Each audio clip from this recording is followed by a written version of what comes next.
kepala sekolah, Bapak Haji Hadi Wijaya, dan para wakil dan sejumlah pembicara yang ada di sini, yaitu ada Miss Puput, ada Miss Muntas, dan ada Miss Nyayu Wadia.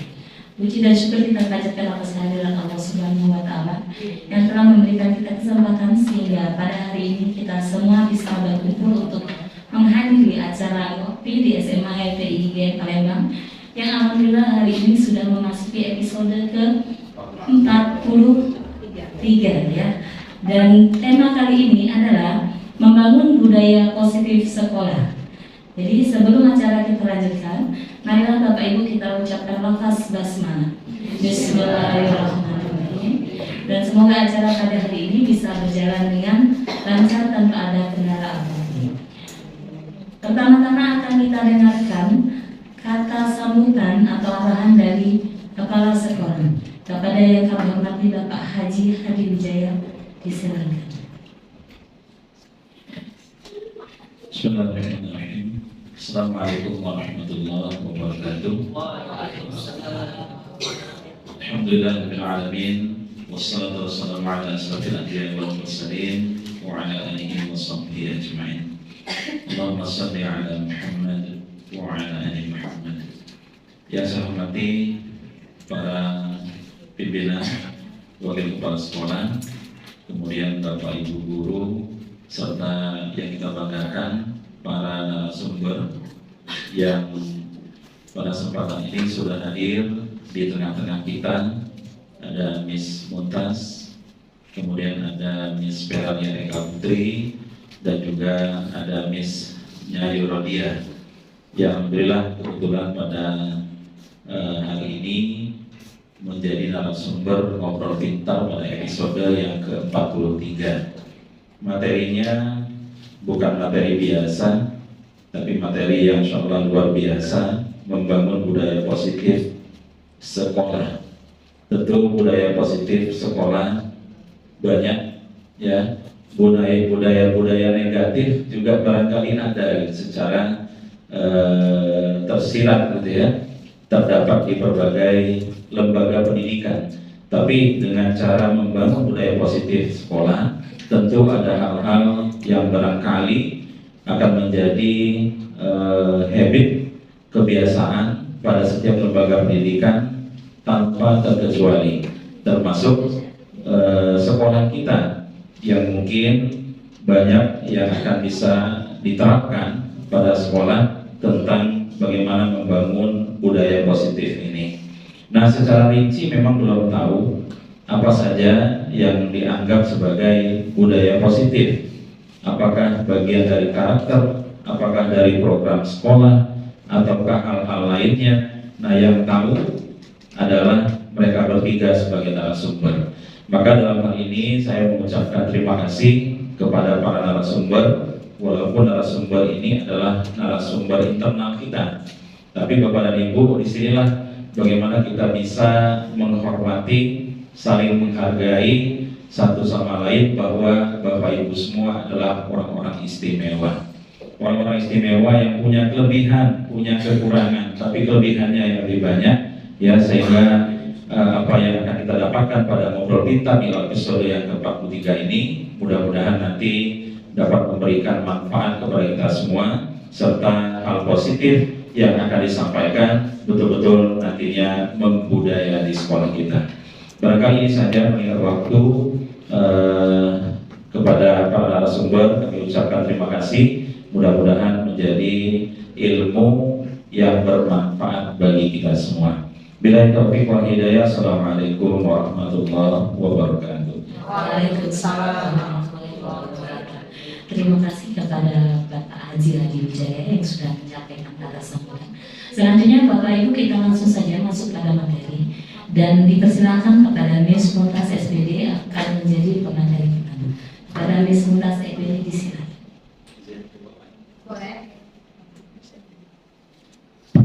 Baik Bapak Ibu, kita santai saja seperti biasa.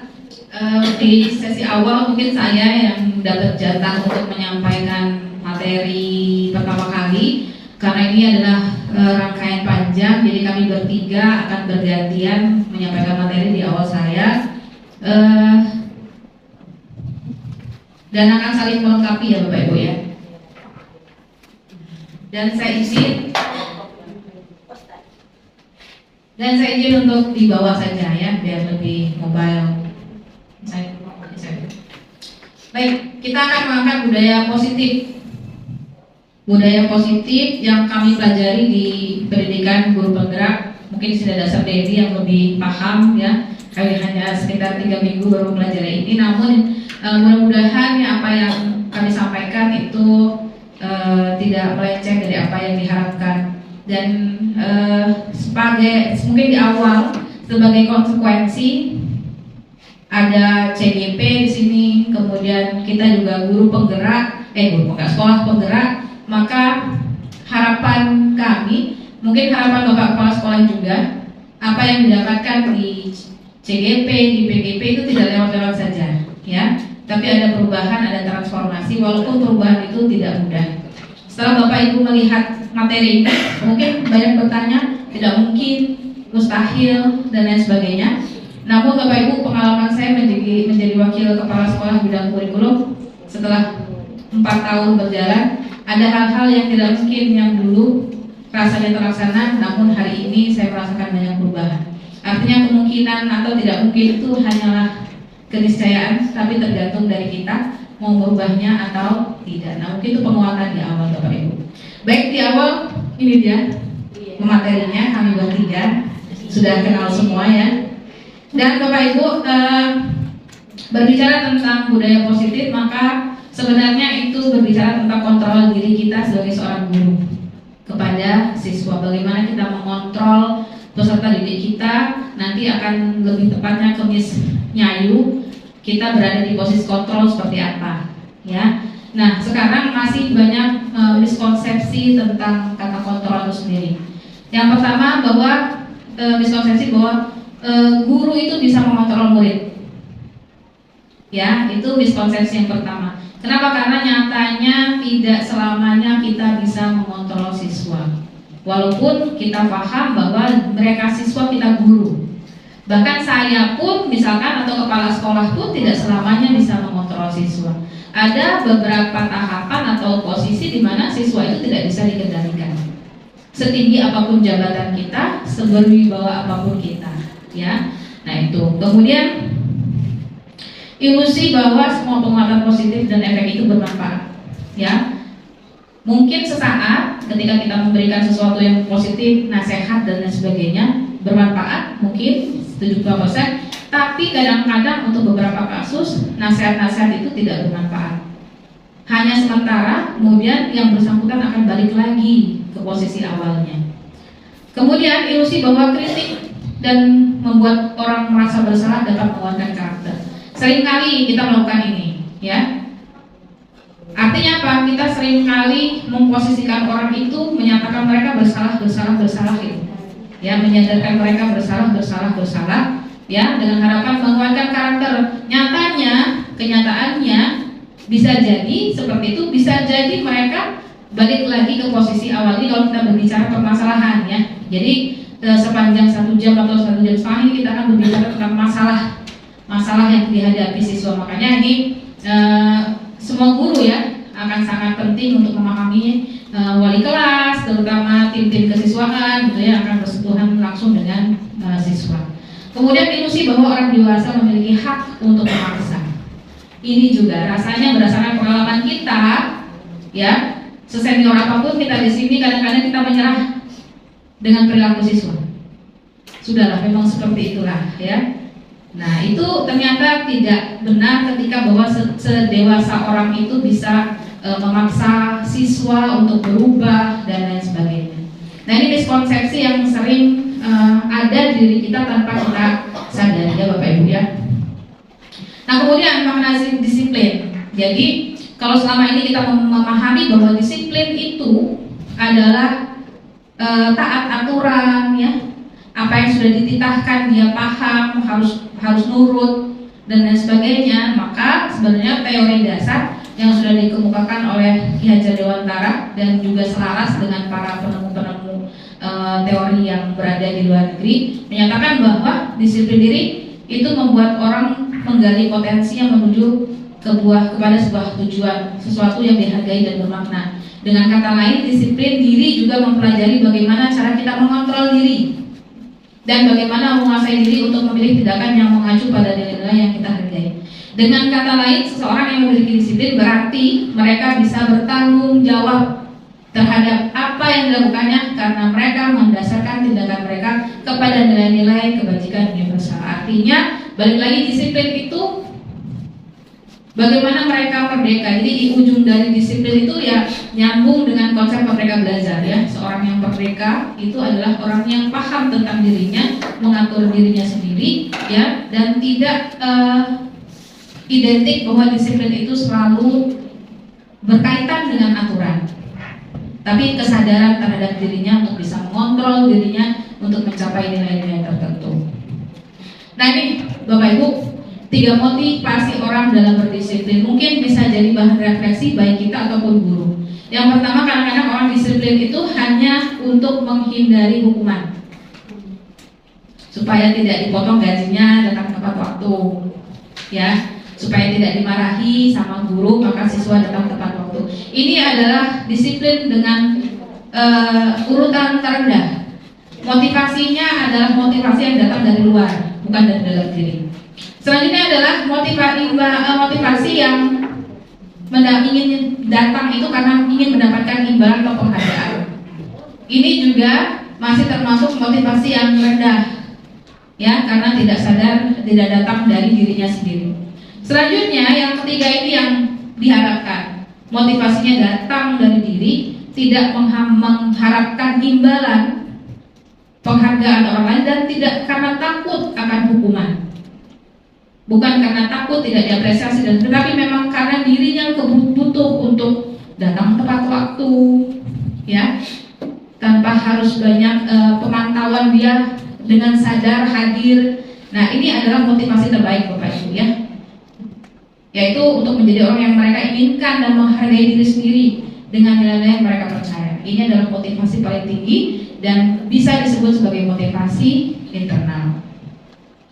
Nah Bapak Ibu, sebelum kita berbicara tentang budaya positif, bagaimana kita memperlakukan siswa, bagaimana kita mengontrol siswa, maka kita harus sadar bahwa setiap manusia, bahkan termasuk siswa, itu punya kebutuhan dasar.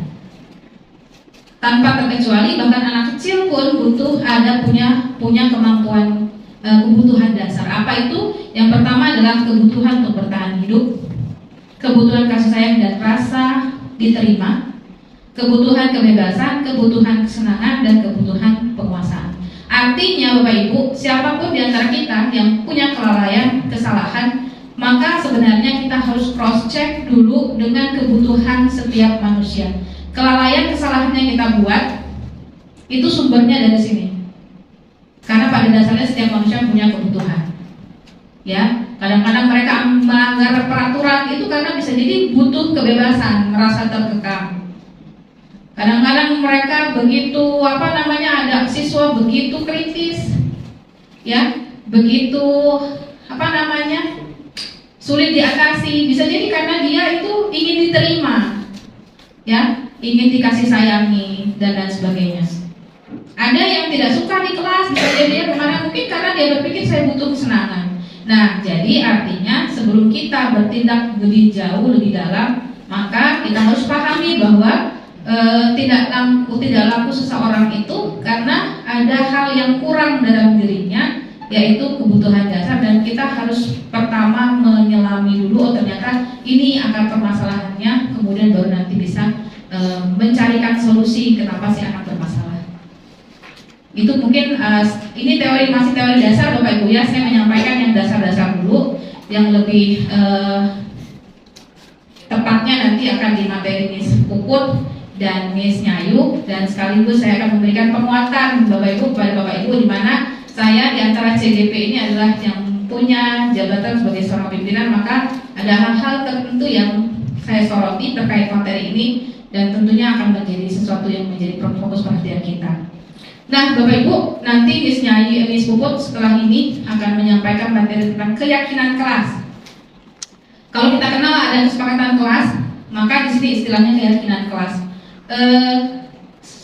Sebelum saya jadi CGP, Bapak Ibu, ada beberapa hal yang saya pelajari. Memang kesepakatan kelas yang kita buat itu ada kekeliruan, Bapak Ibu ya, ada kekeliruan dalam merumuskannya.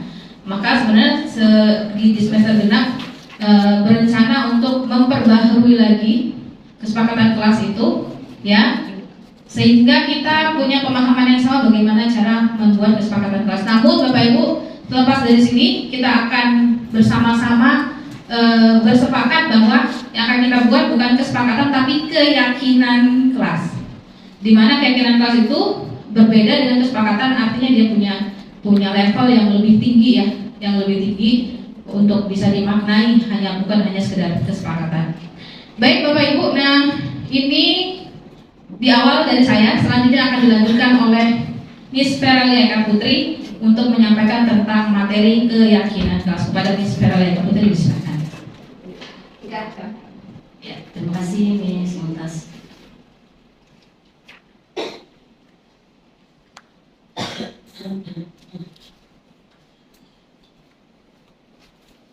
Ya, bismillahirrahmanirrahim. Ya, assalamualaikum warahmatullahi wabarakatuh. Ya, ini bukan karena dinasi tapi emang saya dekat. Ya, perkenalkan mengikuti ini aturan webinar. Perkenalkan, nama saya Feralia Eka Putri. Saya adalah guru mata pelajaran sejarah dan salah satu calon guru penggerak angkatan ke-7, dan saya akan melanjutkan materi yang tadi sudah dibuka oleh Miss Mumtaz. Dalam hal ini bagian dari budaya positif. Kali ini saya akan membahas tentang keyakinan kelas. Sebenarnya tanpa kita sadari bahwasannya keyakinan kelas itu sudah dan sejak lama kita lakukan. Hanya saja tren kata-kata keyakinan kelas itu memang baru saya dapatkan. Mungkin Bapak Ibu sudah duluan ya. Kalau saya trennya baru saya dapatkan ketika sedang menjalani program guru penggerak ini. Jika saya sebagai wali kelas atau Bapak Ibu yang sudah membuat kesepakatan kelas, seperti Miss Mumtaz katakan, kesepakatan kelas itu sebenarnya bisa dikatakan masuk contoh dari budaya positif yang dibawa keyakinan kelas gitu. Kita pun kemarin telah mengerjakan PMM, pelatihan pengembangan diri di Merdeka Belajar, platform Merdeka Belajar, itu salah satunya adalah disiplin positif. Nah, keyakinan kelas ini adalah bagian dari disiplin positif yang bisa kita terapkan dalam budaya positif sekolah.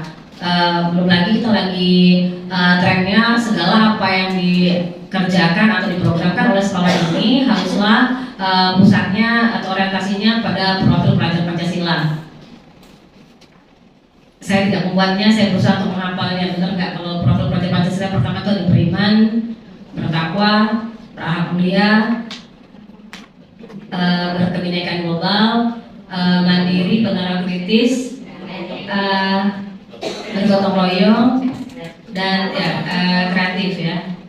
Nah, itu yang sedang dipusatkan hampir di seluruh sekolah, apalagi kita, kata Miss Mumtaz tadi, sebagai sekolah penggerak. Ini yang mungkin Miss Mumtaz maksudkan, bahwasannya keyakinan kelas itu ada tahapannya. Ini nggak saya kurangi dan saya tambahin karena takut salah, jadi benar-benar print screen saya pindahin dari salah satu materi di program guru penggerak. Pembentukan keyakinan sekolah atau kelas. Keyakinan kelas itu disebutkan lebih abstrak dari peraturan. Abstrak di sini saya memaknainya bahwasannya dikatakan abstrak karena memang tidak ada aturan baku. Ini cocok untuk sekolah A, belum tentu cocok untuk sekolah B. Ini cocok untuk kelas A, belum tentu cocok untuk siswa kelas B. Makanya katanya abstrak. Makanya dikatakan kenapa disebut keyakinan kelas bukan peraturan kelas. Nah, di sini ada statement berupa pernyataan yang universal. Nah, pertanyaannya pernyataan universal seperti apa? Mungkin kan seperti itu. Ternyata pernyataan universal itu adalah nilai apa yang ingin kita kembangkan dalam keyakinan kelas. Misal kita tidak ingin anak mencontek, maka pernyataan universal adalah anak mengerjakan tugas dengan jujur. Nah ternyata pernyataan itu istilah yang dimaksudkan adalah pernyataan universal. Kemudian dibuat dalam bentuk positif, artinya memang tidak lagi menggunakan kata jangan, tidak, don't gitu. Depannya tuh nggak lagi kalimat negatif gitu, dalam bentuk positif semuanya, kata-kata positif, kalimat positif. Kegiatan kelas hendaknya tidak terlalu banyak supaya mudah dipahami juga oleh semua warga kelas. Kemudian kegiatan kelas yang bisa diterapkan. Kemudian semua warga kelas itu diharapkan bisa berkontribusi karena nanti ada curah pendapat ya, maksudnya bertukar pendapat. Dan terakhir, benar kata Miss Muntas, yang namanya kegiatan kelas itu bisa jadi berubah, itu kenapa harus dievaluasi atau ditinjau kembali dari waktu ke waktu sesuai dengan kebutuhannya. Masih dari sumber yang sama, materi program guru gerak. Di sana prosedur pembentukannya atau alurnya yang pertama, mempersilakan warga sekolah atau siswa bercurah pendapat tentang peraturan yang harus disepakati, dan saya yakin Bapak Ibu baik walas dan non walas sudah melakukan hal ini ketika di awal kemarin. Kemudian yang kedua, mencatat semua masukan dan ada yang akan ditulis di kertas dan lain sebagainya. Saya pribadi ini saya tempel besar di ukuran 2 meter kali 1, saya tempel di dinding supaya tujuannya ya bisa melihat hasilnya dan tidak lupa, kalau lupa bisa langsung oleh saja. Kemudian yang ketiga, dari keyakinan kelas itu disusun menjadi keyakinan sekolah atau keyakinan kelas, dan dari kalimat-kalimat yang mungkin muncul dari siswa itu masih kalimat-kalimat negatif diubah menjadi kalimat positif. Sebenarnya simpel sekali dan sudah pernah dijalani. Namun menariknya kata-kata yang dicontohkan di sini, contohnya seperti ini: berjalan di kelas, dengarkan guru, datanglah tepat waktu. Ini kan satu, di sini dicontohkan bahwa ini adalah satu payung atau satu tujuan gitu. Ya intinya saling menghormati, makanya lebih universal. Kalau kemarin kan lebih dibuat berbagai-bagian, mungkin malah sekolah itu lebih ke ya intinya saling menghormati seperti itu. Jadi pernyataan-pernyataan lebih universal yang dimaksud seperti ini. Kemudian yang kelima, 6 dan 7 sama meninjau ulang apakah tidak terlalu sedikit atau tidak terlalu banyak, bisa dikatakan kurang lebih sebaiknya sekitar 3 sampai 7 prinsip keyakinan. Jika sudah, ya tadi katanya keyakinan sekolah bisa dilekatkan di kelas. Mungkin hal ini yang membuat saya berhasil. Beri contoh, saya pikir skip aja. Ini yang saya pikir karena ditempel di kelas. Baik, saya skip ya karena ini kelas 1 dan kelas 7. Ini yang saya katakan. Mungkin mungkin ada teman lain yang dapat sertifikat untuk pelatihan Merdeka Belajar Mandiri ini, yang dapat sertifikat, yang lulus. Saya lulus untuk disiplin positif ini, 2 yang lainnya saya butuh perbaikan. Nah, kenapa saya lulus? Ternyata setelah saya sadari apa yang saya buat kemarin tanpa saya tahu sebelumnya urutannya, bahwasannya dari kesepakatan kelas itu yang harus ditempel di ruang terbuka. Selama ini mungkin kemarin teman-teman sudah dibuat tapi tidak diletakkan di ruang terbuka. Mungkin itu yang membuat Anda perbaikan. Alhamdulillah saya kemarin dapat sertifikatnya dan saya dinyatakan lulus gitu ya. Nah ini bentuk contoh keyakinan kelas yang benar-benar saya buat sebagai wali kelas ke-11 IPS 1 dan yang saya kirimkan di PMM dan berhasil. Bagian dari ternyata kesepakatan kelas ini benar bagian dari keyakinan kelas. Jadi saya membuatnya dalam bentuk G-form, kesepakatan kelasnya dalam bentuk G-form, pertanyaannya dibuat di sana, anak-anak mengisinya dan saya tunggui. Dan bentuk ini kesepakatan kelas itu saya pecah lagi ada untuk piket kelas gitu ya. Dan saya tidak menyangka jumlah 1 sampai 6 ini ternyata masuk ke keyakinan kelas yang dicocok lah. 3 sampai 7 keyakinan tadi katanya. Terlalu sedikit juga tidak enak, terlalu banyak juga siswa menjadi bingung terlalu banyak. Dan ini yang seperti saya katakan ditempel di ruang terbuka. Dalam hal ini karena ini keyakinan kelas, kesepakatan kelas 11 IPS 1 dan saya tempel dan saya tunjukkan ke PMM kemarin. Dan alhamdulillah karena menunjukkan semua buktinya bahwa memang dicetak, ditempel, ya sertifikatnya ada dan lulus. Nah, ini contoh yang paling simpel menurut saya mengenai keyakinan kelas. Baru satu saja contohnya, yaitu kesepakatan kelas. Sebenarnya yang saya katakan tadi, keyakinan kelas itu bentuknya tidak kesepakatan kelas saja. Contoh ini anak kelas 1 SD. Setiap anggota kelas perlu belajar, perlu senang, kalimat-kalimatnya sangat mudah dipahami anak SD. Contoh keyakinan kelas lain adalah anak kelas 7. Hormat itu seperti apa? Kami meyakini gitu bahwa sangat penting menghormati semua orang dan barang milik orang lain. Kemudian keyakinannya bekerja, diterima dan dimiliki. Nah, itu kalimat yang dimaksud lebih universal. Nah, karena kita di level SMA, silakan nanti bisa dibuat, dan apabila sudah diikuti petunjuknya, mungkin yang kemarin disiplin positif di PMM belum dapat sertifikat atau butuh perbaikan, ya ini salah satu mungkin caranya untuk mendapatkan sertifikat di PMM tadi. Nah, kurang lebih seperti itu yang bisa saya sampaikan. Mungkin nanti akan dilanjutkan mengenai fungsi kontrol guru oleh Miss Yayu. Terima kasih Sultan. Oke, baik, terima kasih kepada Miss Puput telah berbagi praktik baiknya mengenai keyakinan kelas. Bapak Ibu, seingat saya ini kemarin kan kita disiplin positif ini adalah program kerja komunitas praktisi yang tercancel ya, karena banyak kegiatan di bulan November. Yang nggak tahu jalan seperti disebut gitu kan ya, yang tahu kan berhenti. Nah, jadi ada sisi baiknya. Di bulan Januari rencananya mau diteruskan, maka Bapak Ibu untuk disiplin positif di PMM silahkan nanti trik dan tipsnya boleh diikuti, dan apalagi Bapak Ibu sudah dapat materi kali ini ya, sehingga nanti ketika harus ikut pelatihan mandiri di PMM untuk disiplin positif sudah punya gambaran, terutama ketika harus membuat aksi nyata ya. Dan seperti yang disampaikan Miss Puput, ke depan akan ada perbaikan untuk kesepakatan kelas, tidak lagi menyebutnya kesepakatan kelas tapi keyakinan, dan semuanya diubah itu dalam kalimat-kalimat positif dan mudah diingat. Bapak Ibu, saya lihat itu ada yang di kelasnya banyak banget gitu kan ya, dan kemudian kalau saya perhatikan itu tidak ada yang berujung dengan hukuman Bapak Ibu. Tapi kesepakatan kelas yang kita buat itu masih ada kadang-kadang, walaupun hukumannya tidak fisik. Misalkan istighfar 100 kali, denda. Nah, itu yang harus kita perbaiki, ya. Jadi ke depan semuanya itu berujung refleksi. Mungkin nanti Bapak Ibu akan lebih paham ketika mendapatkan materi dari Miss Yayu, posisi kontrol, ada penghukum dan lain sebagainya. Maka istilah hukuman di sekolah kita harapannya tidak lagi ada. Sekecil-kecilnya hukuman, ya Bapak Ibu. Bisa jadi nanti kita merefleksikan di mana Miss Yayu. Ketika siswa datang terlambat, ya walaupun hanya hukumannya membaca Quran di depan sana, ya, yang apakah itu masih harus kita terapkan atau ada tindak lanjut ya, nanti ada istilah restitusi dan lain sebagainya. Nah, itu yang harus kita pahami bersama Bapak Ibu, karena menghadapi siswa ini bukan hanya guru, tapi guru piket, wali kelas, wakil kepala sekolah, bahkan kepala sekolah.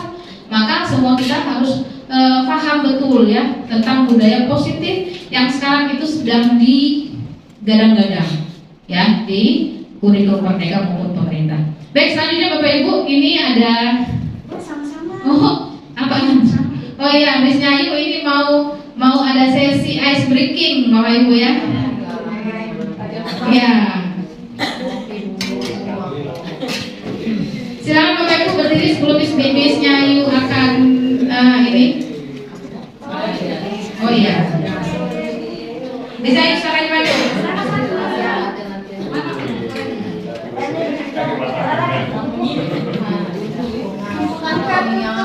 Baik ya Bapak Ibu, silakan berdiri.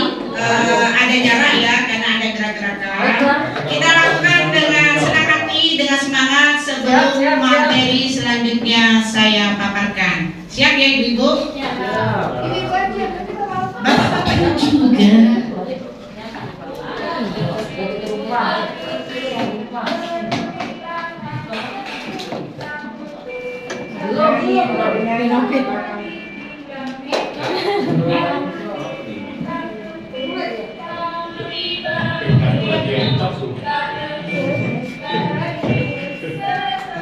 Silakan diikuti Bapak Ibu. Belum sambil tertawa.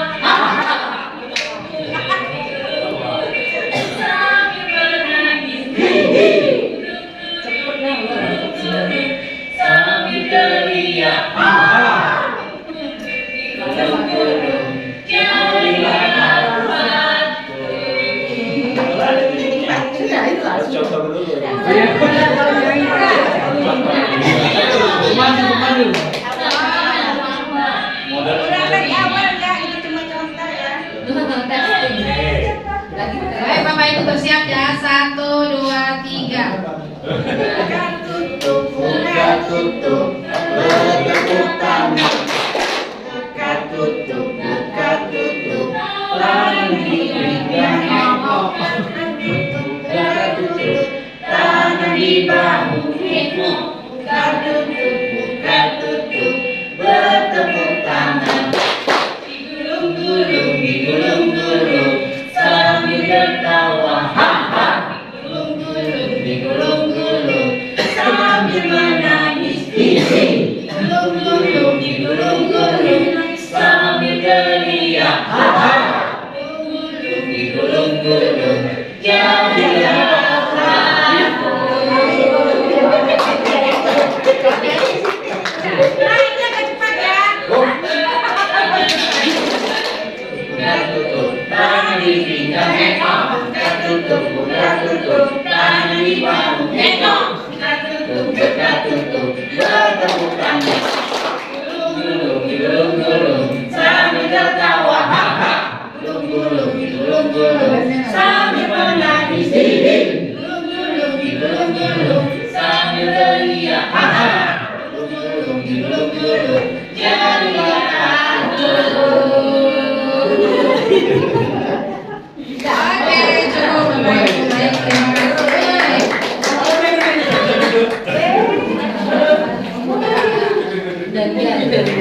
Selanjutnya kita sambut Bapak Ibu kepada Miss Ayurulia, disilakan.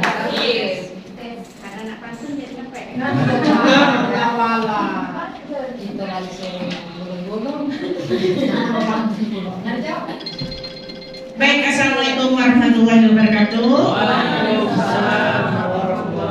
Bagaimana Bapak Ibu perasaannya hari ini? Senang. Ibu senang hari ini? Banget. Kenapa Ibu bisa senang? Wow, tugas selesai, Kamira ya. Oke, sebelum saya memasuki materi tentang 5 posisi kontrol, sebelumnya ya ini adalah ilmu pengetahuan ya yang kami peroleh selama kami jadi calon guru penggerak. Baru terhitung 3 minggu ya kami ini. Jadi di sini kita hanya berbagi, bukan berarti saya itu lebih tahu ya, tapi itulah yang saya peroleh selama CGP. Oke, sebelum materi masuk kita beri pantun dulu. Makan pepaya di ruang tamu, dijamu orang dari Semeru. Izinkan saya berbagi ilmu tentang 5 kontrol guru. Kecambah bersih kalau dibelah, teri digoreng, dicampur kecambah. Mengubah cara itu tak mudah. Mari bersama kita berubah. Baik ya, Bapak Ibu, sama-sama belajar ya. Kalau kita lihat ada 5 posisi kontrol guru, ya.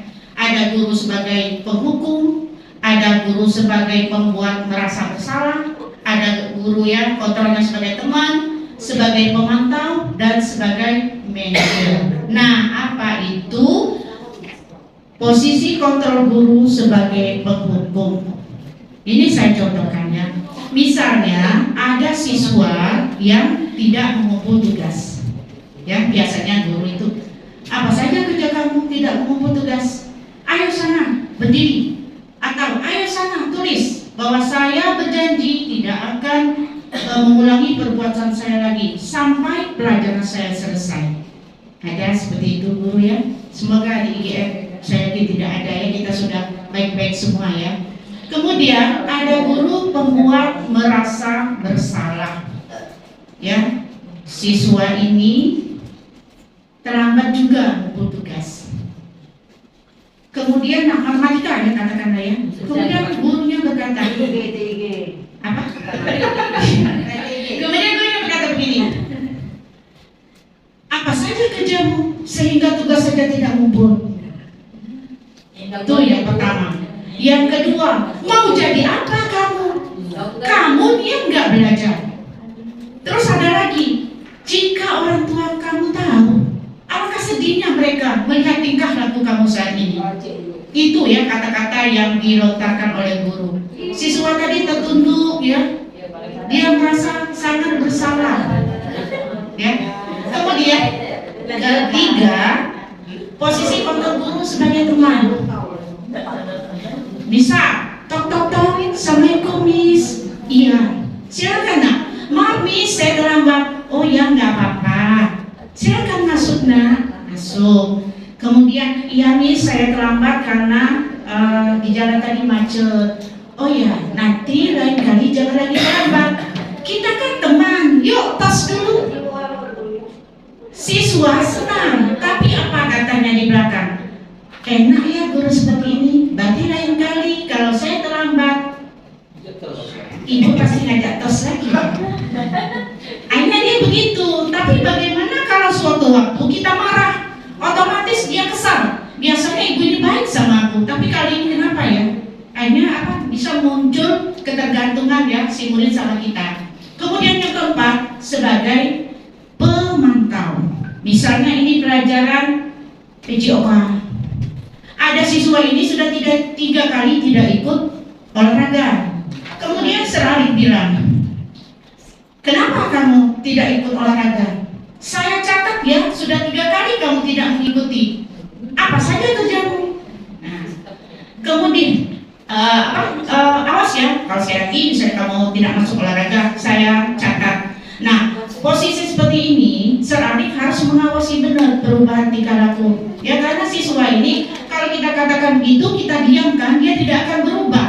Jadi harus kita lihat, harus kita awasi apakah benar-benar ada perubahan. Nah, yang terakhir adalah guru sebagai manajer. Ini sebenarnya yang bagus ya. Ibarat kata kalau dalam teks ceramah ya, metode teks ceramah itu ya, yang paling bagus itu adalah teks ekstemporal. Kita boleh membawa catatan kecil. Sokol tuh lupa bisa lihat daripada kita membaca, daripada kita menghafal, impromptu serta merta ya. Yang paling bagus itu adalah ekstemporal. Nah, yang ini sebenarnya yang bagus adalah posisi guru sebagai teman, sebagai pemantau atau manajer. Tapi yang paling bagus ya di kurikulum Merdeka Belajar ini adalah manajer. Manajer apa? Misalnya siswa ini tidak mengumpul tugas. Assalamualaikum miss, maaf miss, saya terlambat mengumpul tugas. Sang guru ya, saya kaji nanti ya. Si guru tuh nanya, kenapa kamu bisa terlambat mengumpul tugas? Dijawablah oleh anak ini, maaf miss, saya mengasuh adik, jadi saya tidak sempat mengerjakan tugas. Nah, guru menjawab lagi, kalau begitu masalahnya, kira-kira apa yang harus kamu lakukan? Solusi apa yang harus kamu lakukan? Kita melemparkan pertanyaan pada anak tersebut. Nanti anak itu, kira-kira jam berapa kamu menjaga adik kamu? Bisa mungkin selesai menjaga adik, kamu kerjakan sesempat mungkin ya. Kamu harus mengerjakan tugas ini, misalnya. Akhirnya ya dengan kita memberikan solusi seperti itu, anak itu berpikir, kalau jam 8 kamu menjaga adik kamu, berarti sekira jam 9 kamu bisa kan mengerjakan tugas tersebut. Oh gitu ya Bu, ya terima kasih Bu. Anak-anak merasa senang, itu yang kami pelajari ya. Nah, dengan belajar posisi kontrol ini, jujur ya, saya introspeksi diri ya. Karena saya juga sering marah kalau anak dapat mengumpul tugas. Tapi ya tadi setelah belajar, saya juga semaksimal mungkin ya, kalau untuk berubah itu bukan seperti mudah membalikkan telapak tangan ya. Kita harus bersama-sama. Jadi kalau ada masalah siswa, benar ya, kalau di game ini kita informasikan kepada orang tuanya, kita informasikan pada wali kelasnya, kepada wakil siswa, kemudian juga mengharap kerjasama dengan BK. Kita tidak sendiri. Jadi wali kelas tidak sendiri menyelesaikan masalah anak. Ada guru mata pelajaran, ada wali murid, ada BK, kemudian ada wakil kesiswaan, dan terakhir ada kepala sekolah. Jadi kalau menghadapi murid itu kita tidak sendiri. Jadi berubahlah ya wali kelas ya, bening sendiri ya, libatkan yang lain ya. Ya, jangan ya pusing ya menghadapi siswa lagi sedikit ya. Nah, Oke, itu untuk 5 posisi kontrol guru.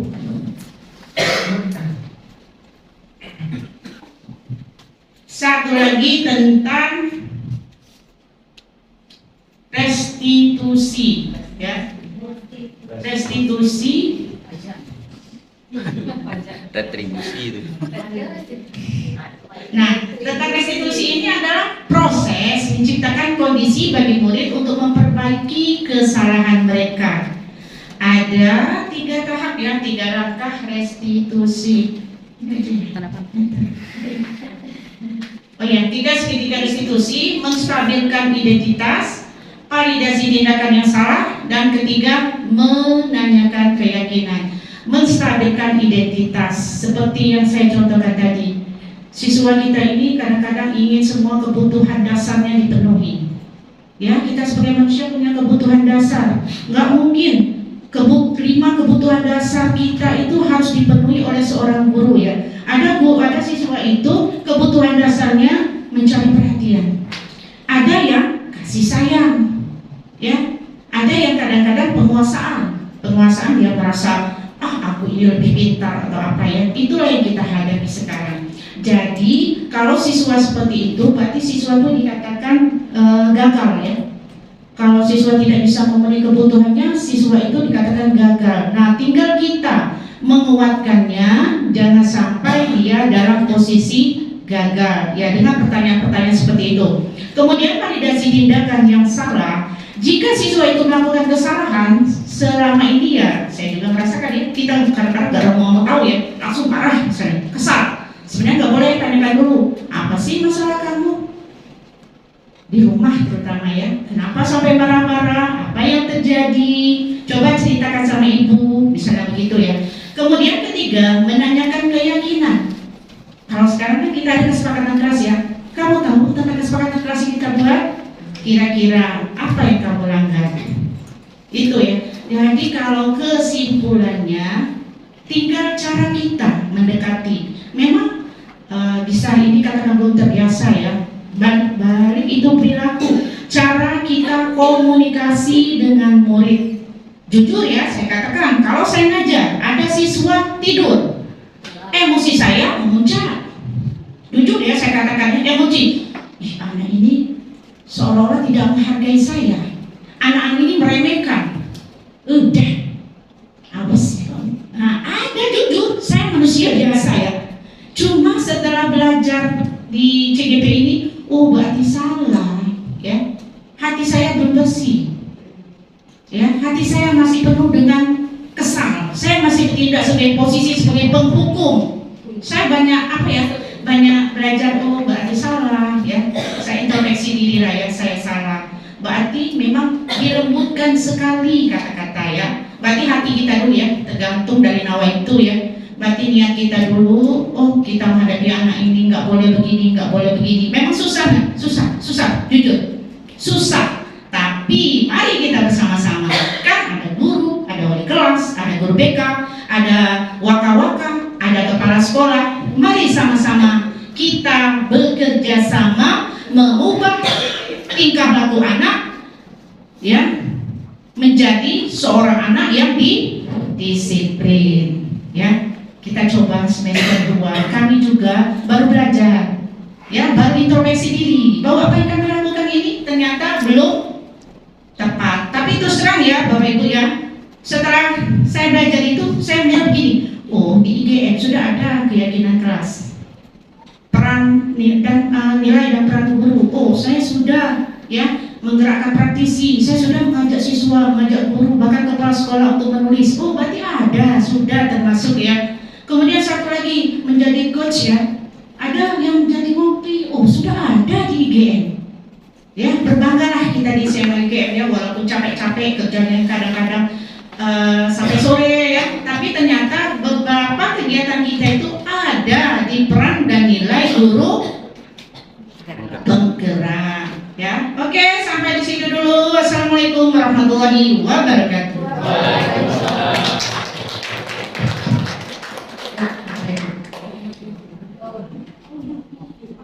Iya, ada satu video sebenarnya Bapak Ibu ya yang sudah disiapkan oleh Miss Ayu.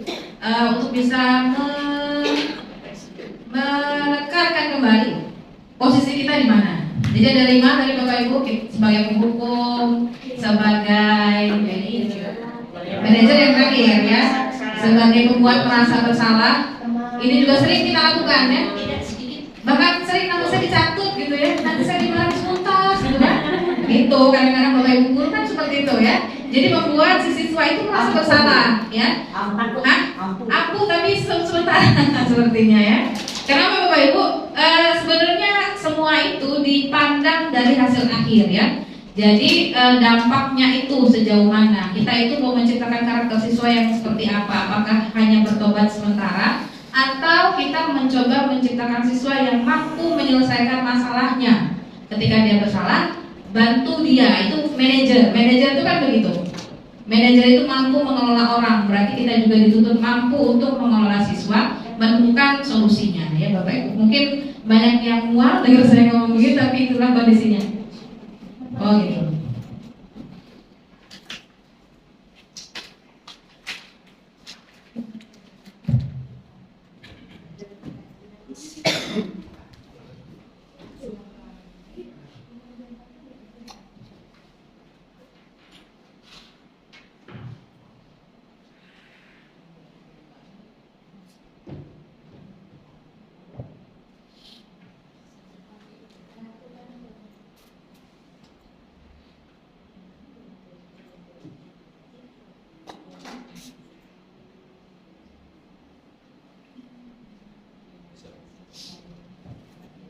Ya,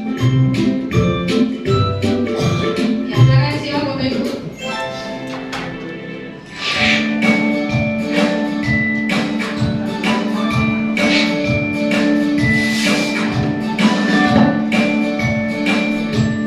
Halo, Bapak Ibu guru calon guru penggerak. Video ini akan menampilkan 5 adegan interaksi guru dan murid.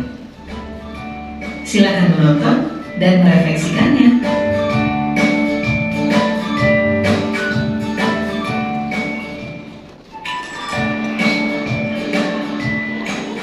Bagi anak-anak, silakan PR yang kemarin Ibu berikan diletakkan di meja.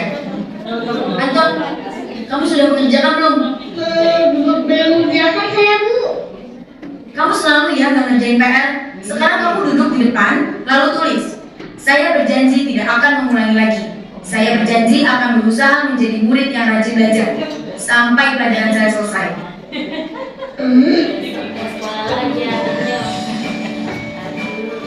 Pagi anak-anak, hari ini ada tugas. Ada yang belum mengerjakan? Anton, kamu sudah mengerjakan? Belum, Pak. Kamu nggak ngerjain tugas. Kamu mau jadi apa nanti? Kamu lihat sekolah nggak sih?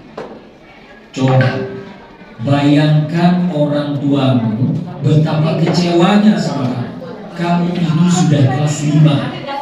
Harusnya bertanggung jawab sama dirimu sendiri.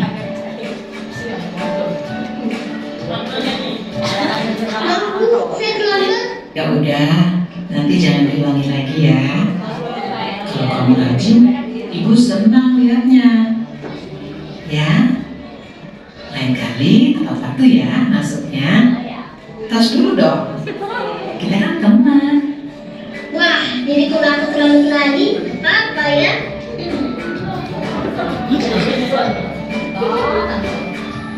Kamu kok nggak pakai baju olahraga? Bapak catat kamu sudah 3 kali loh nggak ikut olahraga bulan ini. Iya, Pak. Sudah 3 kali berarti saya dapat sanksi, Pak.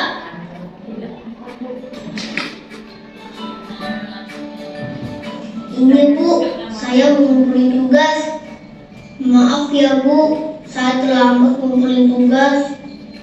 Kenapa kamu terlambat mengumpulkan tugas? Iya, Bu, saya kalau sore bantuin Ibu jaga warung. Gak sempat ngerjain tugas.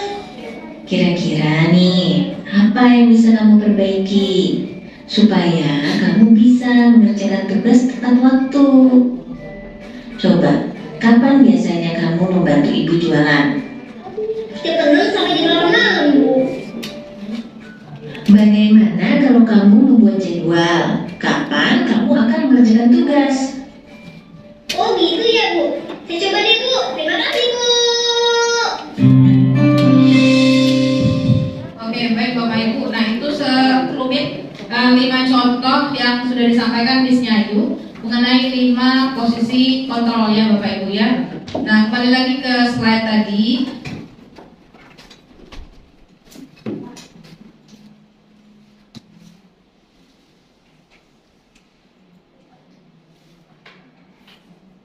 Nih Bapak Ibu ya. Jadi kalau Bapak Ibu perhatikan ya, di sini seperti ada batasan Bapak Ibu, di mana kita bisa disebut gagal, di mana kita bisa disebut berhasil dalam menghadapi siswa menghadapi masalahnya. Nah, di situ ada 5 posisi kontrol: penghukum, pembuat orang merasa bersalah, teman, pemantau, manajer. Jadi identitas gagal itu ketika kita masih di penghukum dan juga membuat orang merasa bersalah. Tapi ketika kita sudah mulai bisa menjadi posisi teman, di situ sudah mulai disebut bahwa kita sudah berhasil. Ya, sampai ke manajer. Namun Bapak Ibu, kenapa yang diharapkan manajer? Karena posisi teman itu, jadi mulai dari penghukum sampai manajer itu punya kekurangan. Yang pasti penghukum itu benar-benar bukan sesuatu yang menjadi solutif, karena sebagian besar mungkin kita ini termasuk produk-produk di mana guru kita penghukum. Maka yang kita ingat tentang guru kita adalah semuanya guru, ya. Maka berdasarkan penelitian, ini bukan saya yang ngomong, hukuman itu lebih menciptakan karakter siswa yang pendendam, ya. Dia tidak akan mengambil banyak sisi positifnya gitu. Walaupun kadang-kadang kita menghukum itu dengan niat baik, tapi yang dia ingat bukan kebaikan kita, Pak Bapak Ibu ya, tapi yang dia ingat itu adalah bagaimana kita menghukumnya. Dan itulah yang selalu terpatri ya di ingatannya, bahwa kita adalah penghukum dan dia mendendam. Iya kalau yang bisa nerima, tapi sebagian besar yang sakit hati dan sebagainya, apalagi misalnya sudah sampai ke hal fisik, membuli dan lain sebagainya, maka yang diingat adalah bahwa dia menjadi karakter pendendam, dan itu tidak kita harapkan. Membuat merasa bersalah juga, itu ya tadi ya. Misalkan nanti saya dimarah kepala sekolah kalau kamu begini, atau yang tadi ini kamu tuh kan ya, ingat bahwa orang tua kamu sudah capek-capek gitu. Iya benar, yang disampaikan itu benar, tapi itu tidak solutif, itu masalahnya ya. Tidak terlalu memecahkan masalah, ujungnya ya, yang kita lihat itu adalah ujungnya. Selanjutnya, teman. Hati-hati ketika Bapak Ibu memposisikan diri sebagai teman kepada guru, kepada siswa. Kenapa? Karena jangan-jangan ya, ini yang saya dapat di modul CGP angkatan 7 adalah ketika kita memposisikan diri sebagai teman kepada siswa, maka siswa akan bergantung kepada kita. Ya, pokoknya aku ada miss itulah pokoknya. Karena miss inilah yang bisa membantu saya. Miss inilah. Artinya apa? Ujung terakhirnya, harapan terakhirnya ketika anak itu bisa mandiri, solutif terhadap dirinya, itu tidak tercapai. Walaupun posisi teman itu jauh lebih baik dibandingkan penghukum dan pembuat merasa bersalah. Selanjutnya pemantau, ya. Oke lah, ini sudah mulai di atas di tahapan akhir, tapi kurangnya pemantau apa? Dia tidak berusaha mendidik peserta didik untuk mencari solusi terbaik terhadap permasalahannya. Ya, itu yang tidak ditemui di pemantau ketika harus menjadi seorang manajer. Artinya Bapak Ibu, apa yang kami pelajari di CGP angkatan 7 bahwa harapannya adalah kita berada di posisi manajer sebagai seorang kepada siswa, sebagai seorang guru, di mana kok bisa? Apakah bisa dengan cara apa? Restitusi. Ada 3 cara restitusi yang sudah disampaikan tadi, ya. 1, 2, 3-nya itu adalah tahapan yang harus kita lakukan supaya posisi manajer itu terwujud. Nah, ini yang saya sampaikan kepada Bapak Ibu semua. Banyak hal yang harus kita ubah, ya. Semua sudah dijalankan, tinggal seperti pesan Ibu ini adalah meningkatkan kualitas, dan harapannya adalah setelah begitu banyak yang dilakukan, baik sekolah itu sekolah penggerak, guru-guru penggerak, ya, ada 4 orang di sini termasuk Serdeni. Harapannya ya ada perubahannya. Dan saya jujur aja Bapak Ibu ikut CGP itu bukan mau jadi kepala sekolah, ya, tapi punya niat untuk bisa memperbaiki apa yang ada di sini. Nah, makanya begitu juga juga dengan Miss Nyayu ya, dengan Miss Puput. Artinya apa yang kami dapatkan itu harapannya tidak serta-merta selesai sampai di sini, tapi ada rencana tindak lanjut, kemudian ada perubahan-perubahan apapun itu yang kami pelajari. Baik Bapak Ibu, ya, nah ini sama ya, hanya penjelasan saja. Kalau Miss Puput tadi sudah berbagi praktik baik, saya merangkum berbagi pengalaman saya Bapak Ibu ya. Mengenai budaya positif, ada yang saya terapkan saat itu. Saya sedang disupervisi sama Miss Rahma, Sri Rahma Wijaya di kelas Sekari. Ada satu kelompok itu ya yang di belakang itu cowok itu ya yang memang agak susah di-handle. Kemudian lagi supervisi nih loh Bapak Ibu ya, lagi supervisi seorang wakil kurikulum disupervisi gimana gitu ya. Jadi kerja kelompok yang bisa itu main-main gak selesai gitu, jadi nggak serius itu. Yang lain selesai tepat waktu, yang itu enggak. Kalau misalkan mungkin itu yang saya pelajari. Mungkin kalau tidak ada supervisor saya agak gimana ya, posisi kontrol saya nggak juga manajer kali ya saat itu dan belum belajar. Mungkin saya dipantau di penghukum dan sebagainya. Tapi karena lagi supervisi, kemudian saya menghandle anak itu dengan baik, mencoba ya. Yang saya lakukan adalah meminta dia untuk refleksi. Saya bilang selesai sampai sini, gak usah ngapa-ngapain lagi karena kamu belum selesai, yang lain sudah selesai. Sekarang pembelajaran kamu hari ini adalah silakan kamu menilai diri sendiri, ya, merefleksi diri sendiri. Kenapa kamu bisa begitu? Itu aja. Gak perlu belajar tentang atom hari ini, tidak perlu belajar tentang struktur atom, cukup belajar itu aja. Kenapa bisa begitu? Kemudian dia nyampein ya Miss, kami main-main dan lain sebagainya ini. Nah Bapak itu menurut saya itu adalah satu budaya positif, ya, yang diterapkan.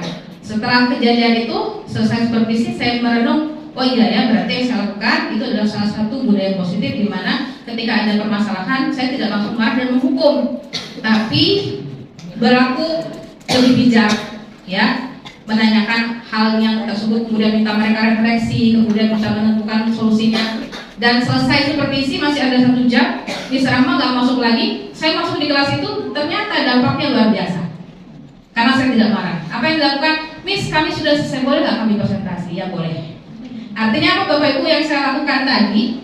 Ya ternyata punya dampaknya, dan dampaknya adalah positif. Dibandingkan saya marah-marah. Mungkin kalau nggak ada di sana, mungkin saya marah saat itu ya. Tapi karena lagi dipantau itu kan saya bijaksana sekali saat itu. Tapi saya banyak mendapat pelajaran. Oh ternyata memang harus seperti itu. Buktinya setelah Miss Rahma tidak ada lagi, ya. Tapi anak itu masih tetap bisa menunjukkan hasil yang positif. Artinya penciptaannya udah gak ada lagi, tapi dia ternyata punya dampaknya. Itu Bapak Ibu ya, kira-kira salah satu pengalaman belajar saya menerapkan budaya positif. Dan itu jadi pembelajaran buat saya. Oh ternyata memang terbukti. Ya, ketika kita berlaku baik, maka hasilnya pun akan baik. Bisa jadi saya menghukum, bisa jadi, tapi tergantung nilainya Bapak Ibu ya. Jadi nilainya. Kalau misalkan kita seorang muslim, mungkin lihat dari sisi pahalanya itu mana yang lebih besar, yang lebih banyak, yang kecil mudaratnya itu yang mana, seperti itu. Nah begitu juga dengan perilaku kita sebagai seorang guru kepada murid-muridnya. Oke Bapak Ibu, ini cukup Bapak Ibu jawab dalam hati. Menurut Bapak Ibu, permasalahan di sekolah kita, apa yang perlu dilakukan restitusi? Perbaikan. Terlambat datang ke sekolah, ya. Kenapa terlambat datang sekolah? Itu masalah kita dari awal sampai sekarang, dari IGM berdiri sampai sekarang, gitu kan ya, selalu ada. Nah mungkin perlu satu perubahan mendasar ya, makanya saya sampaikan ini cocok nih untuk tim kesiswaan materi ini, ya. Berpikir nih, artinya gini, apakah setiap hari kita akan melihat anak duduk di sana membaca Quran? Hati-hati, membaca Quran itu apakah Bapak Ibu sebagai solusi atau hukuman? Karena hukuman itu ya hukum gitu ya. Yang tidak hukuman itu apa? Boleh jadi begini ya, kalau menurut saya bisa jadi datang terlambat masih disuruh baca Quran, namun jalan nggak restitusinya? Ya, restitusinya jalan nggak? Kemudian ada nggak timbal balik atau tindak lanjut ke wali kelas yang menanyakan kenapa kamu terlambat? Gimana solusinya supaya ada pulang besok, kan begitu harusnya. Kalau hanya stop di guru piket ya berarti itu yang tidak berjalan. Artinya Bapak Ibu dari kejadian terlambat itu maka kita bisa memposisikan diri. Sekolah kita itu penghukum. Kalau terlambat kan itu berarti sekolah ya, lingkupnya sekolah. Apakah kita penghukum atau kita sudah sebagai seorang manajer? Ya, kalau kita seorang manajer maka solutif. Tidak hanya berhenti sampai dicatat terlambat kemudian jadi kelengkapan administrasi, tapi gimana caranya supaya anak-anak itu berhenti terlambat? Dianalisa datanya, oke lah kalau seorang datang, tapi kalau si A berkali-kali terlambat, apakah ada penyelesaian di sana? Ya, kalau belum ada penyelesaian berarti restitusinya belum jalan. Ya masalah hasilnya, ya masalah hasil itu tidak bisa ditentukan di awal, ya. Tapi bagaimana cara kita menyelesaikannya, yang penting prosesnya dulu ya, masalah hasil itu adalah urusan akhir. Baik Bapak Ibu, sampai di sini. Sebelum saya tutup masih dibuka sesi tanya jawab ya, bukan tanya jawab tapi sharing saja Bapak Ibu ya, karena di sini juga kami sama-sama belajar. Mas silakan kalau ada yang ingin berbagi atau bertanya, apa yang bisa dijawab akan dijawab. Oke Bapak Ibu, jika ada pertanyaan atau pengalaman yang bisa dibagikan, kita silakan. Silakan di sini. Ya, silakan di sini.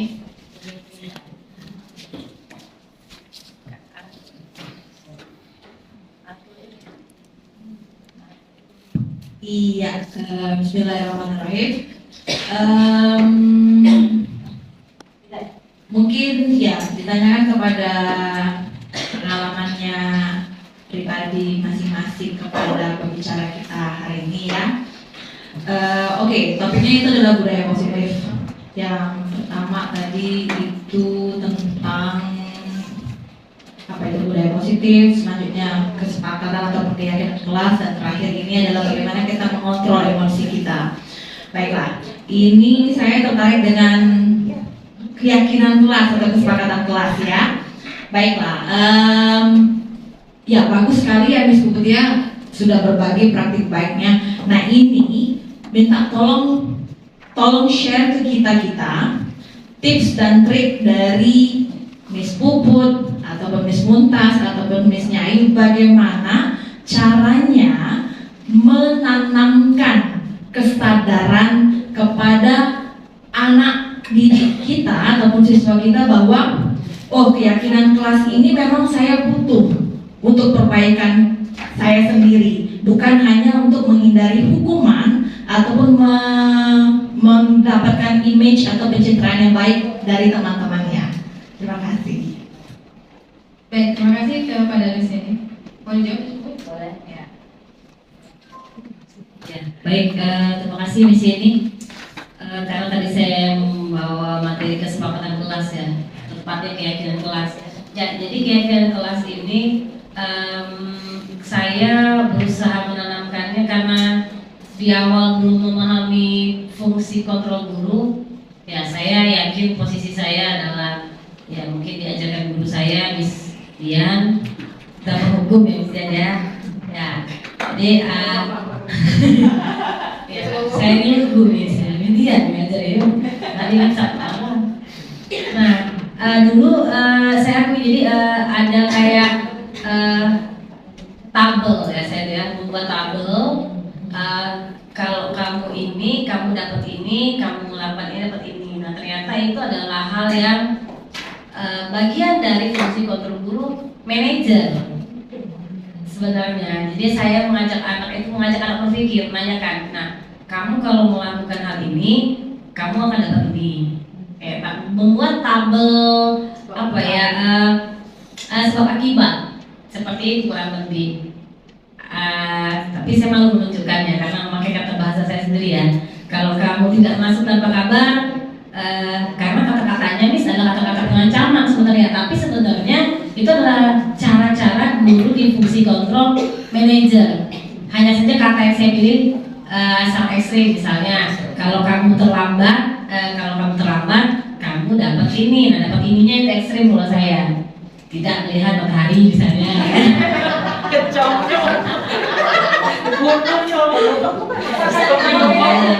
Iya makanya misalnya kan diksi yang dipilih salah karena saya sebelum mengenal 5 fungsi kontrol guru saya sebagai guru.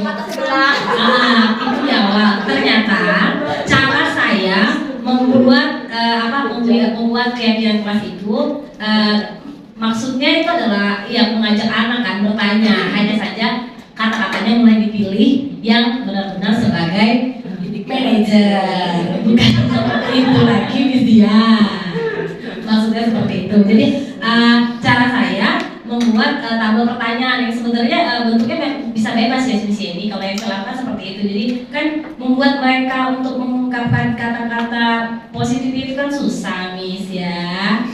Jadi memang saya masih belajar. Nah, kalau bagaimana cara menumbuhkannya ya, iya. Kalau jawaban ideal ya, memang mengajak anak itu tadi, kalau kamu seperti ini, kamu akan akibatnya ini loh. Tapi ya kita berkata baik ya. Kalau kamu terlambat, maka yang pertama kamu akan ketinggalan jam pelajaran kan? Ya Allah, kabarnya tadi bisa ngomongnya geli ya. Nah, tapi kalau lebih seperti itu, berarti ya menarik memang. Dan Ki Hajar Dewan Lala yang mengajarkan ini bahwa anak ini benar memiliki kodrat zaman selain paling awam ya. Zaman mereka kan zaman seperti ini, zaman yang kalau disenggol dikit terus langsung lenyap. Generasi sandwich, generasi strawberry. Iya, nanti misalnya jadi generasi sandwich ya. Mungkin bisa dengar itu. Nah, karena itulah jadi kalau salah kata sedikit langsung anaknya marah. Jadi dari pertanyaan ini bagaimana saya menimbulkan kesadarannya. Jadi ketika di kelas di awal itu memberikan pertanyaan-pertanyaan supaya mereka nanti bisa jawab sendiri. Dari kesepakatan itu, dari keyakinan itu tadi, kalau kamu ini, kamu akan seperti apa? Nah, saya mengajak mereka dewasa. Ya, diperbaiki saja. Tidak diperbaiki katanya, bukan yang tadi. Nah, jadi dia diberikan pertanyaan supaya mereka dewasa. Memantau dari CCTV, pemantau. Nah, itu saya ini ya, agak malu memang bahas keyakinan kelas. Karena kan saya sebagai guru yang paling baik ya, saya ini kan tidak pernah marah ya Miss ya. Saya tidak pernah marah lagi. Alhamdulillah saya tidak pernah marah lagi. Sejak kamu enggak ada. Sejak saya Ya Allah, mudah-mudahan itu nanti. Inilah ya, saya sehari sudah saya ingatkan kemarin itu di Subot tadi duduknya mantep-mantep ada di situ gitu kan. Ya, memang agak malu ya. Sebenarnya kalau belajar sabar itu ke Miss Martini mungkin yang pelan, ngomongnya pelan. Karena memang gestur tubuh ini mempengaruhi Miss Martini. Orang anak, saya diam, kamu terlambat, anak terdekat Miss. Ternyata gestur itu mempengaruhi Miss. Jadi yang kedua, selain membuat anak dewasa dengan memberikan pertanyaan secara ibadah, Miss. Jadi yang kedua adalah gestur tubuh kita. Jadi yang beda memang Miss, ya jadi jangan jadi untuk nomor 2-nya Miss yang bagian adalah merubah gestur tubuh kita. Jangan lagi ya gestur tubuh kita Miss. Karena memang Miss, saya akui ya dahulu kala saya coba ngomong kamu terlambat. Saya itu kayak saya nggak marah, tapi karena mereka tahunya saya itu sedang, hanya karena pertanyaan, kamu nggak tugas? Anak tuh sudah gemeter duluan, karena ya sudah nggak apa-apa, beneran ya itu rombongannya yang di atas yang Miss nanti ya sampai nanya berkali-kali Miss Puput datang nggak? Padahal saya itu nggak marah, Pak, ya udah kalau nggak ada, Miss Puput marah, tidak. Ya tidak, dibagi tadi ya saya pengen marah. Nah artinya Miss nomor 2-nya ya, kalau saya pribadi gestur tubuh itu penting. Jadi iya kamu lambat nak.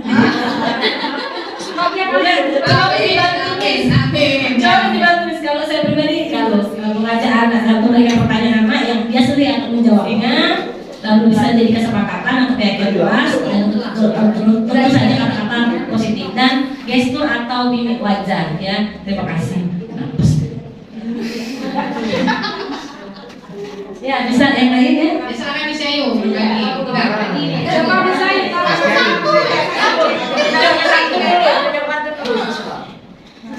Baik ya di sini. Berbagi ya. Saya tidak lagi wali kelas. tahun ini aja bro. Tahun kemarin. Pakai emosi itu. Nah saya begini ya. Kalau kemarin itu kita membuat kesepakatan kelas, kita sebagai guru cuma satu arah, siswa ini hanya pelaksana ya. Karena kan sudah anak susah, Miss yang buat. Nah, setelah kita belajar di CGP ini tidak begitu salah. Siswa menempel kayak misalnya, kira-kira apa nak keyakinan kelas kita, kira-kira kamu sanggup melakukannya. Nah mereka tulis, ditempel 1, misalnya Ayu, ditempel 2, dia tahu kita foto, dia nempel. Berarti dia harus melaksanakan. Malu kan sudah ditempel dan melaksanakan, itu saja ya. Kemudian kita sosialisasi, sudah kita ketik rapi, kita sosialisasikan. Inilah kesanggupan kalian. Sedikit saja Miss, asal mereka ingat. Banyak-banyak mereka tidak ingat dan tidak dilaksanakan. Misal, malu datang terlambat, seperti kita guru ya, malu datang terlambat, malu cepat pulang, kata sengaja iya kita laksanakan. Malu tidak mengumpulkan tugas, dikit-dikit baik. Banyak mereka lagi menghafal tapi tidak laksanakan, sedikit asal itu dilaksanakan secara konsisten. Kalau kita belajar tingkat bahasanya, Mas ya, seperti gestur tubuh. Saya juga orangnya tidak ketawa katanya terkejam, saya pernah dikatakan oleh terkejam. Hanya saya mengingatkan, rapi. Karena dia diam terus kan, saya tanya, sudah rapi mengerjakan tugas? Sudah berapa kali kamu gak ngumpul tugas? Nah itu yang saya marah. Sementara saya selalu memaksa anak itu untuk berani bicara ke depan. Kalau bahasa Indonesia itu harus ya. Nah tiba-tiba saya dapat gerak, hulu terkejam. Memang apa yang saya lakukan? Mungkin karena melihat saya tidak pernah senyum saya itu susah, senyum juga masih itu tidak senyum, susah ya. Jadi tinggal kita belajar mengubah kalimat kita saja. Ya nanti saya analisis kalimatnya ya. Sama. Hanya kalimatnya saja. Mungkin ya tubuh tadi ada bisa seperti mesti tahu orangnya tidak marah. Jadi itu bagaimana? Kira-kira pernah marah lagi dari saya nih kalau Sigit hari tidak boleh. Itu sebagai teman nggak boleh. Itu sebagai teman. Iya, jadi kita sama-sama belajar. Jadi sebagai manajer ya, Bapak Ibu. Ya kita sama-sama belajar. Saya juga belajar. Bapak dan Ibu juga belajar. Mari kita terapkan sama-sama di semester 2. Kita belum tamat ya semester 2. Belum ya semester 2 akhir kami baru tamat kan belum lulus. Yuk gitu saja Miss Leni. Oke, kalau tamat dari saya Bapak Ibu ya, kalau saya itu kadang-kadang justru dimanfaatkan situasi Bapak Ibu. Mungkin karena orang mandang saya wakil kurikulum, kadang saya nggak marah tapi gimana kalau saya nelpon siswa nggak diangkat. Kemudian di situ telepon diangkat, gitu kan? Jadi lebih ke posisi. Kadang orang suka dan saya kadang-kadang merasa Bapak Ibu nanti dimarah di tuntas. Karena saya nggak marah. Sebenarnya itu juga yang menjadi jadi sayanya susah gitu. Tapi Bapak Ibu, yang benar kata Miss Nyayu, ada beberapa kesalahan ya, kekeliruan ketika membuat kesepakatan kelas. Kadang-kadang kita tidak melibatkan siswa secara penuh, bertanya tapi tidak secara penuh sehingga mereka tidak sadar. Dan yang saya lakukan tipis-tipis adalah mengingatkan kembali kesepakatan kelasnya. Kalau sudah mulai nggak karuan, saya akan ingatkan kemarin kita gimana, atau mau diperbaiki kesalahan kesepakatannya. Nah itu yang saya lakukan. Tapi misi ini itu tadi ya yang saya sampaikan, ke depan akan banyak perubahan, perbaikan sama-sama. Mungkin walaupun hanya keyakinan kelas, tapi satu program itu harus digiring, dipantau dan dievaluasi baru bisa berhasil secara keseluruhan. Ya, jadi ini bukan berbicara pribadi-pribadi, tapi untuk semua kita, Bapak Ibu ya. Nah itu barangkali. Ya. Berarti ada satu hal yang memang totalitas akan berubah nantinya dengan budaya positif. Ya, betul. Terutama terkait di kesiswaan di situ semua poin hilang. Zero. Ada yang tetap ada Miss Dian, jadi nggak mungkin juga kita menghilangkan peraturan-peraturan seperti misalkan berbuat asusila kan juga harus reflektif kan. Jadi adanya istilahnya keyakinan sekolah, keyakinan kelas, tapi peraturan itu tetap ada untuk mengorganisir hal-hal yang memang di luar kendali Bapak Ibu ya.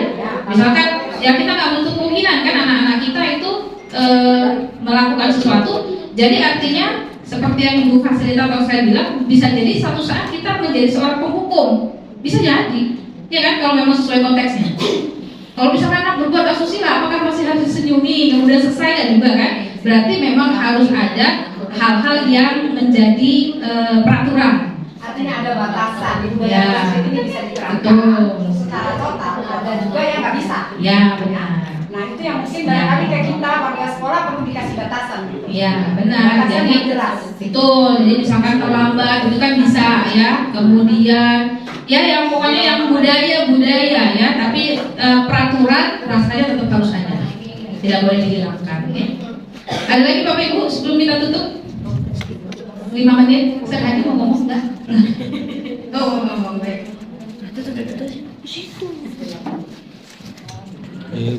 Baik, terima kasih kepada ketiga narasumber. Walaupun narasumber ini barangkali juga ada yang bertentangan dengan hati, geli-geli gitu ya. Karena ke depan atau sini? Biar lebih alami. Ya karena gitu ya. Jadi memang idealnya tidak menghilangkan segala yang tadi disebutkan sebetulnya. Jadi pada posisi tadi menyebutkan penghukum juga perlu, ya karena saya ingat dulu ada salah satu anak kita yang dulu melakukan tindakan, ternyata dari seorang psikolog mengajarkan juga seorang anak ketika melakukan kesalahan tidak boleh tidak dihukum. Misal di rumah, walaupun uang Rp5.000 hilang, tetap harus diberikan sanksi. Saya belajar dari situ.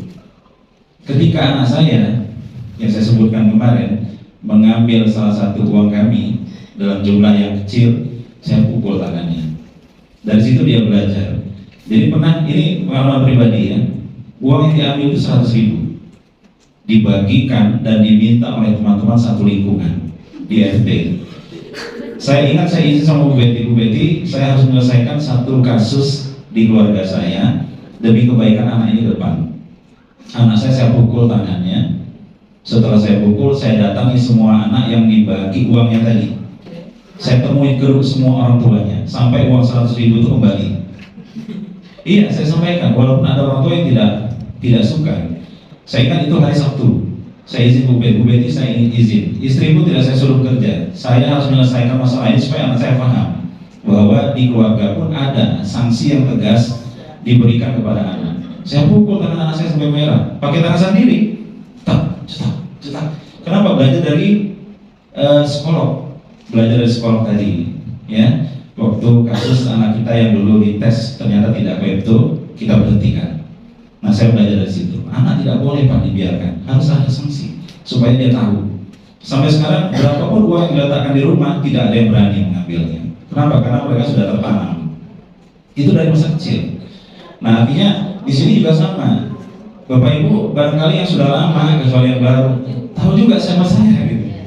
Ya apa yang saya lakukan di zaman dengan masih duet dengan Miss Nopi, ya. Apa istilahnya tadi? Densus 8, Masya Allah. Ya. Semua pencuri ketemu dengan kita, gitu ya, dengan cara yang kita lakukan, gitu. Yang saya sendiri taruh dengan Miss Nopi, gitu ya. Nah ini kadang-kadang juga kita pahami. Tapi dengan menjadi seorang manajer tadi merupakan satu hal yang sangat perlu. Kenapa? Budaya untuk mengkomunikasikan segala sesuatu dengan anak merupakan satu hal yang sangat baik. Ya, kasus anak tadi juga dengan komunikasi yang baik dari hati ke hati ternyata memunculkan sesuatu yang lebih baik memang. Kenapa? Karena mereka mampu mengungkapkan alasannya kenapa saya melakukan itu. Dan kita juga harus meluruskan karena kita sebagai seorang manajer yang tahu jawabannya, yang tahu nanti apa yang terjadi pada saat dia melakukan itu, kita sampaikan dengan baik. Ketika kamu melakukan ini yang akan terjadi. Artinya tingkat pemahaman mereka barangkali tidak sampai ke sana, sehingga mereka melakukan itu. Zaman kita SMP, SMA, saya yakin Bapak Ibu punya pengalaman dan cerita sendiri. Mungkin yang belum berhijab, mungkin yang masih suka ngambil uang teman, menjahili teman, masang lem di kursi misalnya, atau pernah dulu teman saya ada yang cabai sampai letakkan di bawah. Itu kan satu hal yang menjadi pelajaran bagi kita. Anak-anak juga demikian. Anak-anak juga demikian. Semua yang mereka lakukan di sekolah ini adalah bagian dari pembelajaran hidup mereka. Tinggal bagaimana kita meluruskan mereka. Sesuatu yang dulu menjadi pengalaman berharga kita sebagai pribadi menjadi pengalaman untuk kita bagi ke mereka sebagai seorang guru, atau bahkan sampai ke puncaknya yaitu sebagai seorang manajer. Jadi jangan pernah malu. Saya belajar dari bagaimana Miss Puput. Saya belajar dari seorang guru tadi sebutkan Miss Dian. Saya belajar dari Miss Munta. Saya belajar dari Miss Novi. Saya belajar dari Miss Yanti. Semua Bapak Ibu adalah bagian dari pembelajaran saya. Oh, si A ini begini saya harus menyikapinya. Si B ini begini saya menyikapinya. Ya, dan itu sulit Bapak Ibu. Sulit. Satu hal yang pasti, semua Bapak Ibu 35 guru tidak mungkin 35 sikap dengan satu penyikapan yang sama. Artinya akan disikapi dengan 35 cara yang berbeda. Ada yang sama barangkali di antara 35-nya, tapi yang pasti 35-nya pasti akan berbeda. Jadi kalau ada penyikapan saya terhadap si A berbeda, si B berbeda, si C berbeda, itulah cara. Itulah cara yang harus dilakukan supaya penyikapan ini memberikan hasil dan dampak yang lebih baik. Saya kira itu dari saya pribadi. Terima kasih. Assalamualaikum warahmatullahi wabarakatuh. Baik, terima kasih. Oke, Bapak Ibu, 1,5 jam bersama Bapak Ibu nggak terasa ya. Berarti kita cukupkan Bapak Ibu karena waktunya sudah selesai. Dan kenapa uang misalnya dipantun ya? Silakan misalnya dipantun dulu. Kan tadi pantun pembuka, sekarang pantun penutup. Makan sambal kue ini, lega rasanya, tiada bosan. Demikian acara ngopi hari ini. Semoga diterapkan jadi kebiasaan.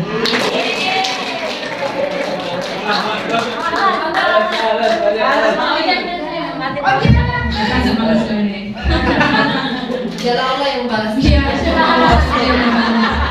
Baik Bapak Ibu, cukup sekian dari kami bertiga. Mohon maaf untuk semua kesalahan dan mohon ampun kepada Allah atas semua kekhilafan. Terima kasih Bapak Ibu atas bantuannya.